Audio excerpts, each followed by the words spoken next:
বীর কুমারকে সিংহাসনে বসাবে, কিন্তু আমি যে তা সহ্য করতে পারবো না। আমি চাই আমার পুত্র পান কুমারকে সিংহাসনে বসাবো। কিন্তু এ যে বড় অসম্ভব মহারানী।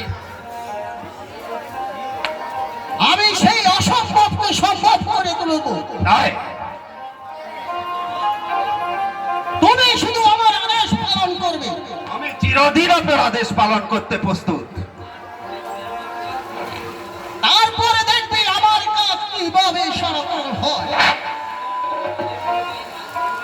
তুমি শুধু আমার আদেশ মতন কাজ করে চলবে।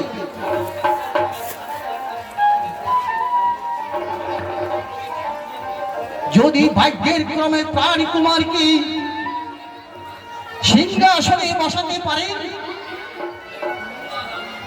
তবে তুমি আর আমি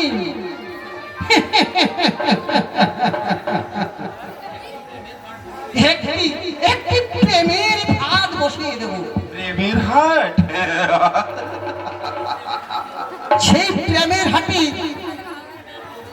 বেচা কিনা করব শুধু তুমি আর আমি। আমি বিক্রয় করব, তুমি শুধু কিনে নেবে, আর তুমি বিক্রি করবে, আমি শুধু কিনে নেব।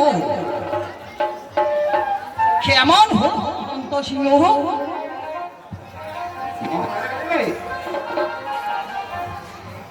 এই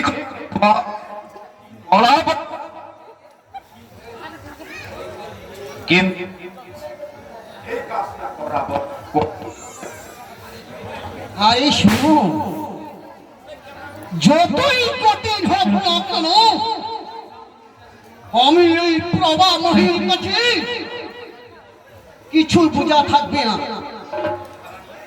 মহারানী,